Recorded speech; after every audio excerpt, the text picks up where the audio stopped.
Porque para ser ator, você não trabalha só com teatro. Você também trabalha com publicidade, você também trabalha com cinema, enfim. No geral. Hoje uma infinidade de coisas, né? Sim. Cada dia tem uma novidade. Com certeza. E fala pra gente um pouquinho, Gabi, você já trabalhou um pouquinho com câmera? O que você já fez? Além, né, do teatro em escala, que a gente tá com uma câmera sempre. Olha, eu confesso que eu faço mais o teatro em escala do que eu já fiz na vida. Mas eu fiz algumas coisas, não muitas, poucas. E... eu tenho um problema com câmera. Eu tenho muita vergonha. Mas vergonha de quê, mulher? Eu não sei. Eu prefiro 500 pessoas na minha frente do que uma câmera. Sério? É bizarro, eu não sei o que acontece. E você acha que muitos atores têm essa dificuldade, esse medo? Eu acho que sim. É humano. Mas talvez... eu não quero acreditar que eu sou a única. Sim, não. Eu conheço várias pessoas que têm o medo da câmera. Amigos muito próximos meus. Eu sou formado em interpretação pra televisão e cinema também. E a gente teve curso, teve aula, né, de como trabalhar com a câmera e tal. E muitas pessoas relatavam esse medo mesmo, sabe? Parece que a câmera vai te engolir. Muito bizarro. Eu lembro até hoje de uma vez que eu fui fazer um teste e eu tava super tranquila. Quer dizer, super tranquila é mentira. Eu tava o tranquila Gabriele, que não é muito.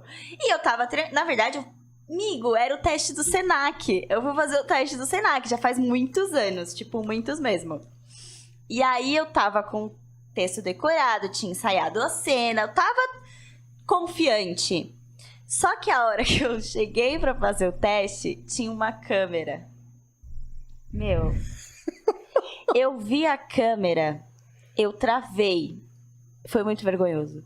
Eu, travei, eu gaguejava o texto e era, um texto que eu na vida gosto. Então eu já sabia. E aí eu, gaguejava, não lembrava mais o que eu tinha feito de marcação. Ai, foi horrível.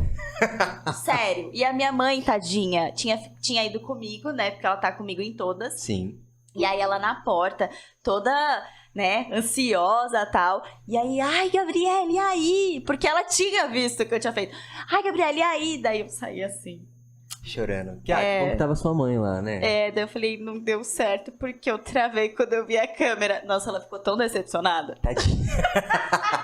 Ela ficou triste com você. Nossa, ela ficou. Eu não decepcionada. Não, ela ficou decepcionada. Eu conheço a minha mãe, foi decepção. Mas é muito ruim, porque na minha cabeça deveria ser mais fácil. Não sei se eu tô certa. Você acha que é a falta de prática? Porque... Vamos pensar na relação com o palco, né? Quando você começou, assim, lá, fazer teatro e tal. Você tinha esse medo do palco também, ou não? E aí, com a experiência, foi diminuindo? Eu acho que o normal de todo mundo, eu tive a primeira vez. Sim. Porque, né, a primeira vez. E aí eu lembro de, ai, meu Deus, vai ter muita gente, vai ter pouca gente, sabe? Mas, no geral, eu não sei, eu não tenho medo. Não, tenho um frio na barriga, porque senão eu nem faria isso. Mas eu não tenho medo do palco. Eu quero mais é que tenha muitas pessoas. Você já teve medo de câmera? Então, eu acho que o medo específico não. Eu tinha da câmera. Eu tinha muito medo no começo. Eu já fiz alguns trabalhos, alguns curtas e alguns longas. Eu tinha muito medo de querer mostrar que eu sabia fazer, sabe? Querer mostrar trabalho, mostrar serviço. Então, ser over. Sim. Então a minha interpretação, quando eu vejo, o primeiro filme que eu fiz, o primeiro curto e tal, eu vejo que eu tava muito forçando, sabe? Eu forçava a emoção que eu queria mostrar pra câmera, que eu sinto. Que demais. E aí ficava péssimo, né? Mas isso é uma coisa que tem bastante diferença, não tem? De... câmera pro palco. Porque, por exemplo, quando você tá no teatro, uma coisa que a gente sempre tá acostumado a ouvir é que quando você tá no palco, a pessoa que vai te assistir na primeira fila e a pessoa que tá lá na última fila do teatro, ela tem que captar todas as suas emoções e ouvir a sua voz e tudo mais. A câmera já é outro rolê, porque às vezes você tem uma câmera aqui. E aí? Então, quando a gente pensa em projeção de voz, né, que é você colocar a sua voz no espaço, resumidamente, projeção é mais ou menos isso, quando a gente pensa que existe uma câmera e um microfone, não só a câmera, né, mas às vezes você tá com o microfone aqui, bonitinho e tal, e aí você não precisa ter uma projeção não quer dizer que você vai gritar. Isso é o que é muito legal da gente pensar assim. Porque o teatro, quando você chega à sua interpretação, que tá pra primeira pessoa e pra última, você não grita, não é que você tá gritando, né? Mas é que você tá trabalhando a sua voz pra ela chegar e projetar e né? Chegar, preencher mesmo aquele ambiente todo. Isso. Tudo bem? E quando você tá... Eu adoro falar tudo bem, né? O Pedro sabe, o Vinícius também. Mas enfim, quando você tá com um microfone, com uma câmera, você não precisa... Você tem uma relação que é menor, sabe? Você pode ter uma projeção que ela precisa chegar, você precisa trabalhar a sua voz, ter uma articulação bacana, você precisa ter um tempo de fala legal, uma velocidade bacana, precisa trabalhar suas pausas, precisa ter todo um trabalho de entonação. Sim, tem coisas que são iguais. Isso, só que a projeção ela pode ser diferente. Mas nem sempre você vai ter um microfone aqui. E isso que é legal da gente pensar. Mas não só mas quando eu não falo nem só no quesito projeção de voz. Certo. Eu falo no quesito tudo. Corporal também. Corporal. E todas as outras coisas que a gente precisa passar pra todas as pessoas que assistem a gente. Sim, que a nossa interpretação ela é completa. E isso era uma coisa que eu tinha muito no começo, assim. Eu achava que a interpretação pro teatro, ela tinha que ser mais expansiva, ela tinha que ser grande. E pra câmera, não. Mas isso não é uma verdade absoluta, porque vamos pensar assim, se a gente tem um plano aberto, que você tá no meio do mato, você tá lá no meio do mato, e aí tá um plano super aberto, e você tá longe, né? Então, por exemplo, a câmera tá aqui e você tá longe da câmera, certo? No plano aberto. Ok. Então, a sua interpretação precisa... Chegar na câmera. Chegar na câmera também, então ela precisa ter uma expansão, se a gente for pensar assim, né? Então tudo é relativo. Então tudo é muito relativo, sim, com certeza. Mas agora se for, por exemplo, um close... Ai. Em você. Dá um close na Gabi. Se for, por exemplo, um close, aí você pode trabalhar outros aspectos da sua interpretação.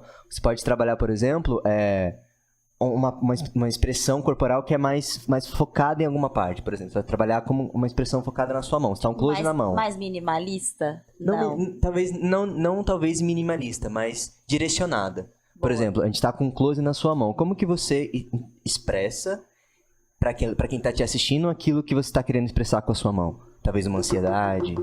Sim. Sabe? Enfim. As coisas... mas é muito bacana esse tipo de coisa, assim. Igual você falou agora do, sei lá, o close na mão. Sim. Sabe? Porque eu acho que sai um pouco do que a gente tá acostumado de achar que a câmera sempre tem que estar no rosto. Sabe? Sim. Porque às vezes eu tenho essa impressão, assim, que a gente... Não necessariamente a gente como ator só, mas num geral. Parece que quando você tem uma câmera, a câmera sempre tem que estar pegando seu rosto, sabe? Às vezes eu tenho essa impressão. Que pode ser que algumas pessoas tenham essa ideia. E não. Do mesmo jeito, se eu puder fazer uma comparação, me diga se tiver muito nada a ver. Se você não entendeu o que eu quero dizer. Fala tudo. Não, porque agora você deu esse exemplo da mão, do close na mão. É a mesma coisa quando a gente faz algum personagem, ou monta algum personagem que tem um tique. Certo. Sei lá. Tudo tem um significado. Sim. Tipo, ele não tem, sei lá, ele não rói unha porque você é loucão e quis que ele roesse unha. Sabe? Tipo, tem um porquê de você ter criado aquilo ou dele ter aquilo. E é a mesma coisa.